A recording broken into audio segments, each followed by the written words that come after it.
ತುಂಬ ಹೆಣ್ಣು ಮಕ್ಕಳಿಗೆ ಅನ್ಯಾಯ ನಡೆದಿದೆ. ಅದ್ರ ಬಗ್ಗೆ ಮಾತಾಡ್ರಿ ಅಂದರೆ ಅವ್ರಿಗೆ ಸೆಲೆಬ್ರಿಟಿ ಬೇಕು, ಸೆಲೆಬ್ರಿಟಿ ಪ್ರೆಗ್ನೆಂಟ್ ಆಗಿರೋದು ಬೇಕು, ಯಾರೋ ಕಂಟೆಂಟ್ ಕ್ರಿಯೇಟರ್ ಬಟ್ಟೆ ಬಿಚ್ಕೊಂಡು ಕುಣಿದಿರೋದು ಬೇಕು, ಇವನ್ನೆಲ್ಲ ಬೇಕು. ಬಟ್ ಅಲ್ಲಿ ಅನ್ಯಾಯ ನಡೆದಿದೆ, ಅದಕ್ಕೆ ನ್ಯಾಯ ಬೇಕು ಅಂದರೆ ಮಾತ್ರ ಇಷ್ಟೇ ಸ್ಕೂಲ್ ಮಕ್ಕಳ ಥರ ಕೈ ಕಟ್ಕೊಂಡು ಕುತ್ಕೊಂಡ್ಬಿಡ್ತಾರೆ. ಯೂಟ್ಯೂಬರ್ಸ್ ಮತ್ತು ಇನ್ಫ್ಲೂಯೆನ್ಸರ್ಸ್ ಎಲ್ಲ ಇದರ ಬಗ್ಗೆ ಮಾತಾಡಬೇಕಿದೆ. ಎಲ್ರಿಗೂ ನಮಸ್ತೆ, welcome back to simple Kannadiga YouTube channel. ಸದ್ಯದ ಮಾಹಿತಿಯ ಪ್ರಕಾರ ಸೌಜನ್ಯ ಕೇಸ್ ಒಂಚೂರು ಬೆಳಕಿಗೆ ಬರ್ತಾ ಇದೆ. ಪದೇ ಪದೇ ಬೆಳಕಿಗೆ ಬರ್ತಾ ಇರುತ್ತೆ, ಮತ್ತೆ ಅದನ್ನ ಮುಚ್ಚಕ್ಕುವಂಥ ಪ್ರಯತ್ನ ಆಗ್ತಾನೆ ಇರುತ್ತೆ.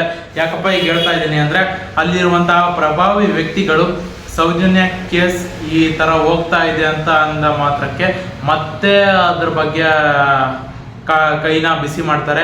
ಪೊಲೀಸ್ ಅವ್ರಿಗಾಗಿರ್ಬೋದು, ಮೀಡಿಯಾಕ್ಕಾಗಿರ್ಬೋದು, ಮೀಡಿಯಾ ಒಂದು ಮಾಧ್ಯಮ ಕೂಡ ಈ ಕೇಸ್ ಬಗ್ಗೆ ತನಿಖೆನ ಮಾಡಿಲ್ಲ. ಅಂದರೆ ಈ ಕೇಸ್ ಬಗ್ಗೆ ಒಂದು ಚೂರು ಹಾಕಿಲ್ಲ. ಅವರಿಗೆ ಸೆಲೆಬ್ರಿಟಿ ಯಾರು ಪ್ರೆಗ್ನೆಂಟ್ ಆದರೆ, ಯಾರು ಹೀರೋಯಿನ್ ಬಟ್ಟೆ ಬಿಚ್ಕೊಂಡು ಕುಣಿದ್ರೆ, ಏನಾದ್ರು ಮಾಡಿದ್ರೆ ಅವರಿಗೆ ನ್ಯೂಸಲ್ಲಿ ಹಾಕ್ತಾರಷ್ಟೇ. ಇನ್ನು ಉಳಿದಿದ್ದು ಯಾವುದೂ ಹಾಕಲ್ಲ. ಇಂಥ ಒಬ್ಬ ವ್ಯಕ್ತಿ ಬಂದು, ಭೀಮಾ ಎನ್ನುವಂತಹ ವ್ಯಕ್ತಿ ಬಂದು ಧರ್ಮಸ್ಥಳದಲ್ಲಿ ನಾನು ಒಬ್ರು ಹೇಳಿರೋದಕ್ಕೆ 1,000ಕ್ಕಿಂತ ಹೆಚ್ಚು ಹಣ ಊತಾಕಿದ್ದೀನಿ ಅಂತ ಒಪ್ಕೊಂಡಿದ್ದಾನೆ. ಇದು ಯಾವುದು ಅವರಿಗೆ ದೊಡ್ಡ ಕೇಸ್ ಅಲ್ಲ. ಯಾರು ಸೆಲೆಬ್ರಿಟಿ ಜೈಲಿಗೆ ಹೋಗ್ಬಿಟ್ರೆ, ಆ ಜೈಲಲ್ಲಿ ದೊಡ್ಡ ಫೆಸಿಲಿಟಿ ಸಿಕ್ಬಿಟ್ರೆ ಮತ್ತೆ ಅದನ್ನೇ 1 ವರ್ಷ 2 ವರ್ಷ ಹಾಕೊಂಡು ರುಬ್ಬಿಡ್ತಾರೆ. ಇನ್ನೂ ಅವರು ಅದನ್ನ ಬಿಟ್ಟಿಲ್ಲ. ಆ ನ್ಯೂಸಲ್ಲೆಲ್ಲ ಹೇಗೆ ಇರುತ್ತೆ, ಅವರಿಗೆ TRP ಮಾತ್ರ ಮುಖ್ಯವಾಗುತ್ತೆ. ಈ ನ್ಯೂಸ್ ಬಗ್ಗೆ ಮಾತಾಡಿ ಅಂದರೆ ಅವರಿಗೆ ಕಾಂಚನ ಜೇಬಲ್ಲಿರುತ್ತೆ, ಹಂಗಾಗಿ ಅವರು ಮಾತಾಡೋದಿಲ್ಲ. ಹಂಗಾಗಿ ನಾವು ಯೂಟ್ಯೂಬರ್ಸ್ ಮತ್ತು ಇನ್ಫ್ಲೂಯೆನ್ಸರ್ಸ್ ಎಲ್ಲ ಇದರ ಬಗ್ಗೆ ಮಾತಾಡಬೇಕಿದೆ. ಏನಪ್ಪ ಅಂದರೆ, ಸೌಜನ್ಯ ಮತ್ತು ಸೌಜನ್ಯರ ಪ್ರಕರಣ. ನಮ್ಮ ಕಿತ್ತಾಡಿ ಕಿರಣ್ ಅವರು ಹೇಳಿದ ಹಾಗೆ ಸೌಜನ್ಯ ಅಷ್ಟೇ ಅಲ್ಲ, ಸೌಜನ್ಯಗೆ ಮಾತ್ರ ಅಲ್ಲಿ ಅನ್ಯಾಯ ನಡೆದಿಲ್ಲ. ಅದೇ ರೀತಿ ಅಲ್ಲಿ ತುಂಬ ಹೆಣ್ಣು ಮಕ್ಕಳಿಗೆ ಮರ್ಡರ್, ರೇಪ್ ಎಲ್ಲ ಆಗಿದೆ. ಇದ್ರ ಬಗ್ಗೆ ಹೆಣಗಳನ್ನು ಊತಾಕಿದಂತಹ ವ್ಯಕ್ತಿಯ ಬಂದು ಒಪ್ಕೊಂಡಿದ್ದಾನೆ. 1,000ಕ್ಕಿಂತ ಹೆಚ್ಚು ಹೆಣಗಳನ್ನು ಊತಾಕಿದ್ದೀನಿ, ಮತ್ತು ನನಗೂ ಕೂಡ ಇವರು ಏನಾರು ಮಾಡಿಬಿಡ್ತಾರೆ, ನನಗೆ ಪಾಪದ ಪ್ರಜ್ಞೆ ಕಾಡ್ತಾ ಇದೆ ಅಂತ ಬಂದು ಒಪ್ಕೊಂಡಿದ್ದಾನೆ. ಮತ್ತು ನಾನು ಇಲ್ಲಿ ವಿಡಿಯೋ ಮಾಡ್ತಾ ಇದ್ದೀನಿ ಗುರು, ಇಲ್ಲಿ ವಿಡಿಯೋ ಮಾಡೋದಕ್ಕೆ ಯಾವುದೇ ರೀತಿಯಾದಂಥ ರಿಸ್ಟ್ರಿಕ್ಷನ್ ಇಲ್ಲ. ಓಕೆ, ಆ ಥರ ಒಪ್ಕೊಂಡಿರುವಾಗ ಇಬ್ಬರು ಲಾಯರ್ ಹತ್ರ ಹೋಗ್ತಾನೆ, ಮತ್ತು ಅವರಿಗೆಲ್ಲ ಸೆಕ್ಯೂರಿಟಿ ಕೊಡ್ತಾ ಇದ್ದಾರೆ. ಬಟ್ ಪೊಲೀಸ್ ಅವರು ಕೈ ಕಟ್ಕೊಂಡು ಕುತ್ಕೊಂಡಿದ್ದಾರೆ, ಇವ್ರಿಗೆ ಸೆಕ್ಯೂರಿಟಿ ಕೊಡಿ ಅಂದರೆ ಕೊಡ್ತಾ ಇಲ್ಲ. ಮತ್ತು ಮೊನ್ನೆ ಏನೋ ಆ ವ್ಯಕ್ತಿಯನ್ನ ಕರ್ಕೊಂಡು ನೀನು ಎಲ್ಲಿ ಹಣ ಇದು ಮಾಡಿದೀಯಾ ತೋರಿಸು ಅಂತ ಕರೆದಾಗ ಪೊಲೀಸ್ ಅವರು ಅಲ್ಲಿ ಬರದೇ ಇರುವಂತಹ ಕಾರಣಕ್ಕಾಗಿ ಆ ಥರ ಆಯಿತು. ಮತ್ತು ಅವರೇ ಏನಾದ್ರು ಹೋಗಿ ಎಲ್ಲಿ ಹಣ ಹಾಕಿದೀಯಾ ತೋರಿಸ್ಬಾ ಅಂತ ಅವರೇ ಕರ್ಕೊಂಡು ಹೋಗಿದ್ರೆ ಅದು ಆಗ್ತಿರಲಿಲ್ಲ. ಈ ಸರ್ಕಾರ ಏನಿದೆ ಗುರು, ಈ ಸರ್ಕಾರ ಇದಕ್ಕೂ ಕೂಡ ತಲೆ ಕೆಡಿಸ್ಕೊಂತ ಇಲ್ಲ. ಒಬ್ಬ ವ್ಯಕ್ತಿ ಬಂದು 1,000 ಹೆಣಗಳನ್ನ ನಾನು ಇಲ್ಲಿ ಊತಾಕಿದ್ದೀನಿ, ಅದ್ರ ಬಗ್ಗೆ ನಿಮಗೆ ಹೇಳ್ತಾ ಇದ್ದೀನಿ ಅಂದಾಗ ಅವರು ತಲೆ ಕೆಡಿಸ್ಕೊಂಡು ಇನ್ವೆಸ್ಟಿಗೇಷನ್ ಮಾಡಬೇಕಾಗುತ್ತೆ. ಅದು ಪೊಲೀಸ್ ಅವ್ರಿಗೆ ಎಲ್ಲ ಒಪ್ಪಿಸ್ಬೇಕಾಗುತ್ತೆ. ಬಟ್ ಇವರು ಆ ಥರ ಮಾಡ್ತಾ ಇಲ್ವಲ್ಲ, ಈ ಥರ ಆಗ್ತಾ ಇದೆ ಅಂತ ಸುಮ್ಮನೆ ಕೈ ಕಟ್ಕೊಂಡು ಕೂತ್ಕೊಂಡಿದ್ದಾರೆ. ಇವರು ಯಾರು ತಪ್ಪು ಮಾಡ್ತಿದ್ದಾರೆ ನೋಡಿ, ಅವ್ರಿಗೆ ಸಪೋರ್ಟ್ ಮಾಡ್ತಾ ಇದ್ದಾರೆ. ಯಾರು ತಪ್ಪು ಮಾಡ್ತಿದ್ದಾರೆ ಅನ್ನೋದ್ರ ಬಗ್ಗೆ ನಾನು ಹೇಳೋದಿಲ್ಲ. ಅದು ಪ್ರಭಾವಿ ವ್ಯಕ್ತಿಗಳಾಗಿರಲಿಲ್ಲ ಅಂದರೆ ಇಷ್ಟೊತ್ತಿಗಾಗಲೇ ಈ ಕೇಸ್ ಮುಗ್ದೇ ಹೋಗ್ತಾ ಇತ್ತು. ಮತ್ತು ನಮ್ಮ 4ನೇ ಸಿಂಹ ಏನಿದೆ ಅದು ಕಾಣಿಸ್ಕೊಂತಾನೆ ಇಲ್ಲ. ಏನಪ್ಪ ಅಂದರೆ ಮೀಡಿಯಾದಲ್ಲಿ ಇಂತಿಂಥ ನ್ಯೂಸ್ ಆಗ್ತಾನೆ ಇಲ್ಲ. ಯಾಕೆ ಆಗ್ತಾ ಇಲ್ಲ ಅಂತ ಅಂದರೆ ಅವರು ಜೇಬ್ ಬಿಸಿ ಮಾಡಿದ್ದಾರೆ, ಹಂಗಾಗಿ ಆಗ್ತಾ ಇಲ್ಲ ಅಷ್ಟೇ. ಜೇಬ್ ಬಿಸಿ ಮಾಡಿರೋದ್ರಿಂದ ಅವರು ಕೈ ಕಟ್ಕೊಂಡು ಉಳಿದಿದ್ದ ನ್ಯೂಸ್ನೆಲ್ಲ ಪ್ರಸಾರ ಮಾಡ್ತವ್ರೆ. ನೀವು ಅದನ್ನ ತಡೆ ಹಿಡಿಬೋದು. ಹೇಗಪ್ಪ ಅಂದರೆ, ನಾವೇ ಪೀಪಲ್ಸ್ ನ್ಯೂಸ್ ಯಾವುದು ನೋಡಬೇಡಿ ಗುರು. ನೀವು ನಿಮ್ಮ ಮನೇಲಿ TV ಹಾಕ್ತಿರಲ್ಲ, ನ್ಯೂಸ್ ಯಾವುದು ನೋಡಬೇಡಿ, ಆರಾಮಾಗೆ ಮನೇಲಿ ಕೂತ್ಕೊಂಡು ಎಂಟರ್ಟೈನ್ಮೆಂಟ್ ಚಾನಲ್ ನೋಡಿ. ಯಾಕಪ್ಪ ಅಂದರೆ ನ್ಯೂಸಲ್ಲಿ ಅಂಥ ನ್ಯೂಸ್ ಏನೋ ಹಾಕಲ್ಲ. ಯಾಕಪ್ಪ ಅಂದರೆ ನ್ಯೂಸ್ ಚಾನಲ್ ಯಾವುದು ನ್ಯಾಯ ಕೊಡಿಸೋದಿಲ್ಲ. ನ್ಯಾಯ ಕೊಡಿಸ್ಬೇಕು ಅಂತ ಅಂದರೆ ಅವರು ನ್ಯಾಯ ಕೊಡಿಸ್ಬೋದು, ಬಟ್ ಅವರು ಅದನ್ನ ಮಾಡ್ತಾ ಇಲ್ಲ. ಅಲ್ಲಿ ತುಂಬ ಹೆಣ್ಣು ಮಕ್ಕಳಿಗೆ ಅನ್ಯಾಯ ನಡೆದಿದೆ. ಅದ್ರ ಬಗ್ಗೆ ಮಾತಾಡ್ರಿ ಅಂದರೆ ಅವ್ರಿಗೆ ಸೆಲೆಬ್ರಿಟಿ ಬೇಕು, ಸೆಲೆಬ್ರಿಟಿ ಪ್ರೆಗ್ನೆಂಟ್ ಆಗಿರೋದು ಬೇಕು, ಯಾರೋ ಕಂಟೆಂಟ್ ಕ್ರಿಯೇಟರ್ ಬಟ್ಟೆ ಬಿಚ್ಕೊಂಡು ಕುಣಿದಿರೋದು ಬೇಕು, ಇವನ್ನೆಲ್ಲ ಬೇಕು. ಬಟ್ ಅಲ್ಲಿ ಅನ್ಯಾಯ ನಡೆದಿದೆ, ಅದಕ್ಕೆ ನ್ಯಾಯ ಬೇಕು ಅಂದರೆ ಮಾತ್ರ ಇಷ್ಟೇ ಸ್ಕೂಲ್ ಮಕ್ಕಳ ಥರ ಕೈ ಕಟ್ಕೊಂಡು ಕುತ್ಕೊಂಡ್ಬಿಡ್ತಾರೆ. ಸಮೀರ್ ಅವರು ಒಂದು 3-4 ತಿಂಗಳ ಹಿಂದೆ ಸೌಜನ್ಯ ಪ್ರಕರಣದ ಬಗ್ಗೆ ವಿಡಿಯೋ ಮಾಡಿದ್ರು. ಅದು ತುಂಬಾ ವೈರಲ್ ಆಗಿತ್ತು. ಅದನ್ನ ತಡ್ಕೊಳಕ್ಕಾಗದೆ ಆ ವಿಡಿಯೋನ ಡಿಲೀಟೇ ಮಾಡಿಸಿದ್ರು. ಆದರೆ ಅದನ್ನ ನಾವು ಯೂಟ್ಯೂಬರ್ಸ್ ಮತ್ತೆ ನನ್ನ ಚಾನಲ್ ಕೂಡ ಅಪ್ಲೋಡ್ ಮಾಡಿದ್ದೀನಿ. ಅದು ತುಂಬಾ ಜನ ನೋಡಿದ್ದಾರೆ. ಮತ್ತೆ ಅದಾದ್ಮೇಲೆ ಇನ್ನೊಂದು ಸಾಕ್ಷಿ ನಾಶ ಅಂತ ಕೂಡ ವಿಡಿಯೋ ಮಾಡಿದ್ರು. ಅದು ಯೂಟ್ಯೂಬಲ್ಲಿ ಇರ್ಬೋದು ಇವಾಗ. ಮತ್ತೆ ಇನ್ನೊಂದು ವಿಡಿಯೋ ಮಾಡಿದ್ದಾರೆ ಆ ಭೀಮನ ವ್ಯಕ್ತಿಯ ಬಗ್ಗೆ, ಬಂದು 1,000 ಹೆಣಗಳನ್ನು ಊತಾಕಿದ್ದೀನಿ ಅಂತ. ಇದು ಯಾವಾಗ ಡಿಲೀಟ್ ಆಗುತ್ತೋ ಗೊತ್ತಿಲ್ಲ. ಒಟ್ಟಿನಲ್ಲಿ ಡೌನ್ಲೋಡ್ ಮಾಡಿ ಇಟ್ಕೊಳ್ಳಿ. ನಾನು ಕೂಡ ಡೌನ್ಲೋಡ್ ಮಾಡಿ ಇಟ್ಕೊಂಡಿದ್ದೀನಿ. ಅದರಲ್ಲಿ ಏನಾದ್ರು ಡಿಲೀಟ್ ಆದರೆ ನಾನು ಕೂಡ ಸಮೀರ್ ಅವರ ವಿಡಿಯೋನ ನನ್ನ ಯೂಟ್ಯೂಬ್ ಚಾನಲಲ್ಲಿ ಅಪ್ಲೋಡ್ ಮಾಡ್ತೀನಿ. ಯಾಕಪ್ಪ ಅಂದರೆ ಅದರಲ್ಲೇ ಡಿಲೀಟ್ ಮಾಡಿಸಿದ್ದಾರೆ ಅವರು ಆ ವಿಡಿಯೋನ. ಈ ವಿಡಿಯೋ ಡಿಲೀಟ್ ಮಾಡಿಸಲ್ಲ ಅಂತ ಹೇಗೆ ನಂಬೋದು? ಹಾಗಾಗಿ ನಾನು ಕೂಡ ನನ್ನ ಚಾನಲಲ್ಲಿ ಅಪ್ಲೋಡ್ ಮಾಡ್ಕೊಂಡು ಇಟ್ಕೊಂಡಿದ್ದೀನಿ. ಅಪ್ಲೋಡ್ ಮಾಡಿಲ್ಲ, ಡೌನ್ಲೋಡ್ ಮಾಡ್ಕೊಂಡು ಇಟ್ಕೊಂಡಿದ್ದೀನಿ. ಏನಾದ್ರು ವಿಡಿಯೋ ಡಿಲೀಟ್ ಆಯಿತು ಸಮೀರ್ ಅವ್ರದ್ದು ಅಂದರೆ ನಾನು ಆಟೋಮೆಟಿಕ್ಕಾಗಿ ಅಪ್ಲೋಡ್ ಮಾಡ್ತೀನಿ. ನೀವು ಕೂಡ ಡೌನ್ಲೋಡ್ ಮಾಡ್ಕೊಂಡು ಇಟ್ಕೊಳ್ಳಿ. ಈಗಾಗಲೇ ನೀವು ಕೂಡ ಆ ವಿಡಿಯೋನ ನೋಡಿರ್ಬೋದು ಅಂತ ಅಂದ್ಕೊಂಡಿದ್ದೀನಿ. ಧರ್ಮಸ್ಥಳದ ನೇತ್ರಾವತಿ ನದಿ ಹತ್ರ ದಿನ ಒಂದು ಹೆಣ ಬರ್ತಿದ್ವು. ಅಂದರೆ ಹೆಂಗೆ? ಅವನಿಗೆ ಡೌಟ್ ಬಂದು ಅದನ್ನೆಲ್ಲ ತನಿಖೆ ಮಾಡಿದಾಗ ಅವನಿಗೆ ಗೊತ್ತಾಯಿತು ಇಲ್ಲಿ ಪ್ರಭಾವಿ ವ್ಯಕ್ತಿ ಏನಿದ್ದಾನೆ ಇವನೇ ಇದನ್ನೆಲ್ಲ ಮಾಡ್ತಾ ಇರೋದು.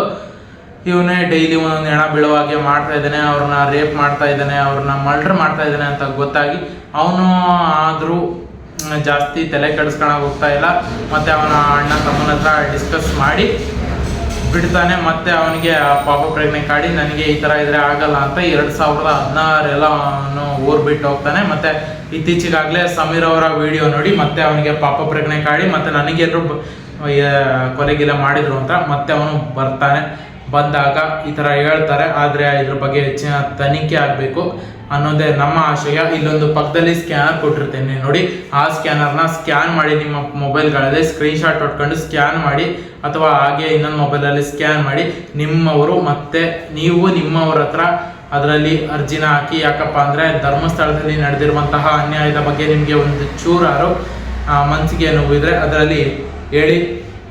ಅಂದರೆ ಅದರಲ್ಲಿ ನಿಮ್ಮ ಡೀಟೇಲ್ಸ್ನ ಕೊಡಿ. ನಿಮ್ಮ ಡೀಟೇಲ್ಸ್ ಅದರಲ್ಲಿ ಹೈಡ್ ಆಗಿರುತ್ತೆ. ಉಳಿದಿದ್ದು ನೀವೇನು ಕೊಟ್ಟಿರ್ತೀರ ಅದರಲ್ಲಿ ನ್ಯಾಯ ಬೇಕು ಅಥವಾ ಏನೋ ಪ್ರಾಂಪ್ಟ್ ಹಾಕಿರ್ತೀರಲ್ಲ ಸೌಜನ್ಯ ಕೇಸ್ ಬಗ್ಗೆ, ಅದು ಮಾತ್ರ ಅಲ್ಲಿ ಲೀಗಲ್ ಆಗಿ ಆ್ಯಕ್ಷನ್ ತಗೊಂಡೋಕ್ಕೆ ಹೆಲ್ಪ್ ಆಗುತ್ತೆ. ನಿಮ್ಮ ಹೆಸರು ಯಾವುದೂ ಅಲ್ಲಿ ಶೋ ಆಗೋದಿಲ್ಲ.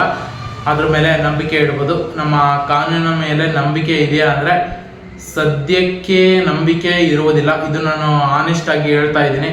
ಸದ್ಯಕ್ಕೆ ನಂಬಿಕೆ ಇಲ್ಲ. ಯಾಕಪ್ಪ ಅಂದರೆ ಇವನು ಹೇಳಿದ್ದಾನೆ ಅಂತ ಮೊನ್ನೆ ಅಲ್ಲಿ ಹೋದಾಗ ಪೊಲೀಸ್ ಒಬ್ರದ್ದು ಕೂಡ ಸೆಕ್ಯೂರಿಟಿ ಇರಲಿಲ್ಲ. ಮೊನ್ನೆ ಆ ಥರ ಹೇಳ್ದು ಹೋದಾಗ ಯಾವ್ದಾರು ಒಂದು ಕಾರ್ ಬಂದು ಡಿಕ್ಕಿ ಇಟ್ಟಿದ್ರೆ ಇಡೀ ಸರ್ಕಾರ ದಬಾಕಣತೆ ಗುರು. ನಾನು ಆನೆಸ್ಟಾಗಿ ಹೇಳ್ತಾ ಇದ್ದೀನಿ. ಹಂಗೆದ್ರು ಆದರೆ ಇಡೀ ಸರ್ಕಾರ ದಬಾಕಂತಿತ್ತು. ಬಟ್ ಅವತ್ತು ಹೋಗಿದ್ದಾರೆ. ಬಟ್ ಪೊಲೀಸವ್ರು ಬಂದಿಲ್ಲ. ನೆಕ್ಸ್ಟ್ ಇನ್ನು ಯಾವಾಗ ಏನಾಗುತ್ತೆ ಈ ಕೇಸಲ್ಲಿ ಅಂತ ಗೊತ್ತಾಗ್ತಾ ಇಲ್ಲ. 13-14 ವರ್ಷಗಳಿಂದ ಒಂದು ಕೇಸ್ ಬಗ್ಗೆ ತಲೆ ಕೆಡಿಸ್ಕೊಂಡು ನೋಡ್ತಾ ಇದ್ರೆ ಜನ. ಅವರಿಗೆ ಪ್ರಭಾವಿ ವ್ಯಕ್ತಿಗಳು, ರಾಜಕೀಯ ವ್ಯಕ್ತಿಗಳಿಗಾಗಿರ್ಬೋದು, ಇನ್ನು ಯಾರಿಗಾರಾಗಿರು ಜೇಬು ಕೈ ಬಿಸಿ ಮಾಡ್ತಾರೆ. ಅವರು ಓಕೆನಾ ಇದ್ರ ಬಗ್ಗೆ ಮಾತಾಡಲ್ಲ ಅಂತ ಹೇಳ್ತಾರೆ. ಬಟ್ ನಾವು ಯೂಟ್ಯೂಬರ್ಸ್ ಯಾರು ಆ ಥರ ಮಾಡೋದಿಲ್ಲ. ನಮಗೆ ನ್ಯಾಯ ಬೇಕು. ಯೂಟ್ಯೂಬರ್ಸ್, ಇನ್ಫ್ಲೂಯೆನ್ಸರ್ಸ್ ಮತ್ತು ನ್ಯೂಸ್ 18 ಕನ್ನಡ ಅವರು ಒಂಚೂರು ಮಾತಾಡಿದ್ದಾರೆ ಅಂತ ಗೊತ್ತಾಯಿತು. ಅವರಿಗೆ ಅಭಿನಂದನೆ ಅಂತ ಹೇಳ್ತೀನಿ. ಯಾಕಪ್ಪ ಅಂದರೆ ಒಂದು ಮೀಡಿಯಾ ಚಾನಲ್ ಮಾತಾಡಿದೆ ಅಂದರೆ ಒಳ್ಳೆಯದು. ಮತ್ತು ಅವರು ಇವಾಗ ಬಿಸಿ ಮಾಡ್ಬೋದು. ಅವರು ಆ ವಿಷಯದ ಬಗ್ಗೆ ಮಾತಾಡೋದು ಸುಮ್ಮನೆ ಆಗಿಸ್ಬೋದು. ಹೇಳೋಕ್ಕಾಗಲ್ಲ ಏನೇನಾಗುತ್ತೆ ಅಂತ. ಮತ್ತು ಕೆಲವೊಬ್ಬರು ಯೂಟ್ಯೂಬರ್ಸ್ಗಳಿಗೆ ಹಣ ಕೊಟ್ಟು ಆ ವಿಡಿಯೋನ ಡಿಲೀಟ್ ಮಾಡಿಸಿದ್ದಾರೆ. ಮತ್ತು ಹಾಗೆ ಕೂಡ ಡಿಲೀಟ್ ಮಾಡಿಸಿದ್ದಾರೆ. ಹಣ ಕೊಟ್ಟಿದ್ದಾರೆ ಅಂದರೆ ಅವ್ರ ಪರವಾಗಿ ಮಾತನಾಡಿದ್ದಾರೆ. ಎಕ್ಸಾಂಪಲ್ ನಾ ಹೆಸರು ಹೇಳ್ತೀನಿ ಬಟ್ ಮ್ಯೂಟ್ ಮಾಡ್ತೀನಿ. ಬಿಸಿ ಮಾಡಿದ್ದಾರೆ ಅಂತ ಗೊತ್ತು, ಬಟ್ ಅದನ್ನೇನೋ ಹೇಳಲ್ಲ. ಇರಲಿ ಬಿಡಿ. ಒಟ್ಟಿನಲ್ಲಿ ಸೌಜನ್ಯ ಮತ್ತು ಸೌಜನ್ಯರಿಗೆ ನ್ಯಾಯ ಸಿಗಲೇಬೇಕು. ಯಾಕಪ್ಪ ಅಂದರೆ ಇಷ್ಟು 13 ವರ್ಷಗಳಿಂದ ನಡೆಯುತ್ತಿರುವಂತಹ ಹೋರಾಟ, ಪ್ರತಿಭಟನೆ, ನ್ಯಾಯಕ್ಕಾಗಿ ಹೋರಾಟ, ಪ್ರತಿಭಟನೆ ಇವೆಲ್ಲ ಸುಮ್ಮನೆ ಹೋಗ್ತಾನೆ ಇದೆ. ಬಟ್ ಯಾವಾಗ ನ್ಯಾಯ ಸಿಗೋದು? ನ್ಯಾಯ ಸಿಗಲೇಬೇಕು ಅಂತ ನಿಮ್ಮಲ್ಲಿ ಕೇಳ್ತಾ ಇದ್ದೀನಿ. ಅಂದರೆ ನೀವು ಇದ್ರ ಬಗ್ಗೆ ಮಾತಾಡಿ, ಇನ್ಸ್ಟಾದಲ್ಲಿ ಸ್ಟೋರಿ ಹಾಕಿ, ಟ್ವೀಟ್ ಮಾಡಿ, ಪೋಸ್ಟ್ ಹಾಕಿ, ಇದು ನರೇಂದ್ರ ಮೋದಿ ಅವ್ರನ್ನ ಟ್ಯಾಗ್ ಮಾಡಿ, CM ಅವ್ರನ್ನ ಟ್ಯಾಗ್ ಮಾಡಿ ನೀವು CMಗೆ, ಪ್ರೈಮ್ ಮಿನಿಸ್ಟರ್ಗೆ ಲೆಟ್ರ್ ಬೇರೆ. ನಿಮ್ಮನ್ನ 40-50 ರೂಪಾಯಿ ಹೋಗ್ಬೋದು ಅಷ್ಟೇ. ಬಟ್ ನ್ಯಾಯ ಸಿಗ್ಬೇಕು ತಾನೆ?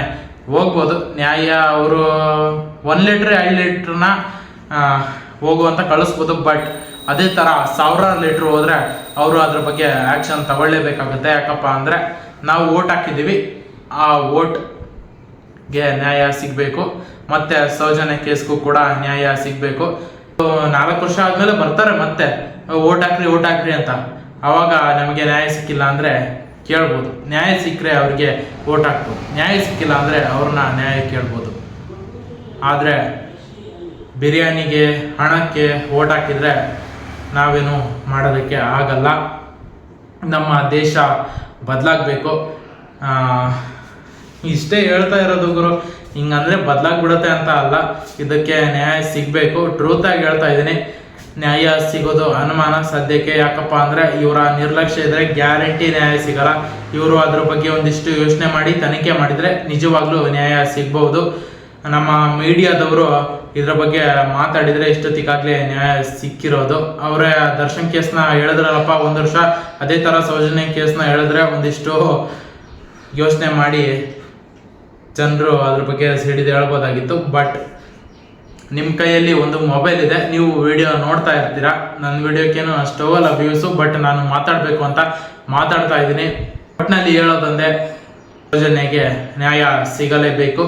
ಮತ್ತು ಭೀಮಾ ಅನ್ನೋ ವ್ಯಕ್ತಿ ಏನಿದ್ದಾನೆ ಅವನಿಂದ ಹೆಣಗಳನ್ನು ಹುಡುಕಿ ತನಿಖೆ ಮಾಡಿ ಅದು ಯಾರ್ಯಾರಿಗೆ ಅಂತ ಫ್ಯಾಮಿಲಿಗೆ ಕೊಟ್ಟು ಅದು ಏನೇನಾಗಿದೆ ಅಂತ ತನಿಖೆ ಮಾಡಿ ಒಟ್ಟಿನಲ್ಲಿ ಇದ್ರ ಬಗ್ಗೆ ಎಲ್ಲರೂ ಕೂಡ ಮಾತಾಡಲೇಬೇಕು.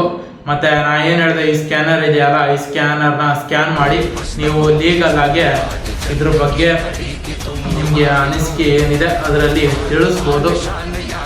ಮತ್ತು ನಿಮ್ಮ ಒಂದು ಸ್ಟೋರಿ ಹಾಕಿದ್ರೆ ಮುಗಿಯಲ್ಲ, ಒಂದು ಟ್ವೀಟ್ ಮಾಡಿದ್ರೆ ಮುಗಿಯಲ್ಲ, ಎಲ್ಲರೂ ಬೀದಿಗೆ ಹಿಡಿದು ಹೋರಾಟ ಮಾಡಲೇಬೇಕು. ಯಾರೋ ಒಬ್ಬ ವ್ಯಕ್ತಿ ಕಬ್ಜಾ ಶರಣ್ ಅಂತ, ಅವನು ನಾನು ಪಾದಯಾತ್ರೆನ ಮಾಡ್ತಾ ಇದ್ದೀನಿ ಅಂತ ಹೇಳ, ಬಟ್ ಅದರಲ್ಲಿ ಅವನಿಗೆ ನಾವು ಬರ್ತೀವಿ ಅಂತ ಹೇಳಿದಾರಲ್ಲ, ಬಂದಿಲ್ಲ. 4-5 ಜನ ವ್ಯಕ್ತಿಗಳು ಹೋಗಿದ್ರು, ಬಟ್ ಅವನು ಕೂಡ ಅವ್ರ ಫ್ರೆಂಡ್ಸೇ ಆಗಿರ್ತಾರೆ. ಯಾರು ಮನೇಲಿ ಕುತ್ಕೊಂಡು ಇದನ್ನ ಸಾಲ್ವ್ ಮಾಡೋದಕ್ಕೆ ಆಗಲ್ಲ, ಬೀದಿಗಿಳಿದು ಹೋರಾಟ ಮಾಡಬೇಕು.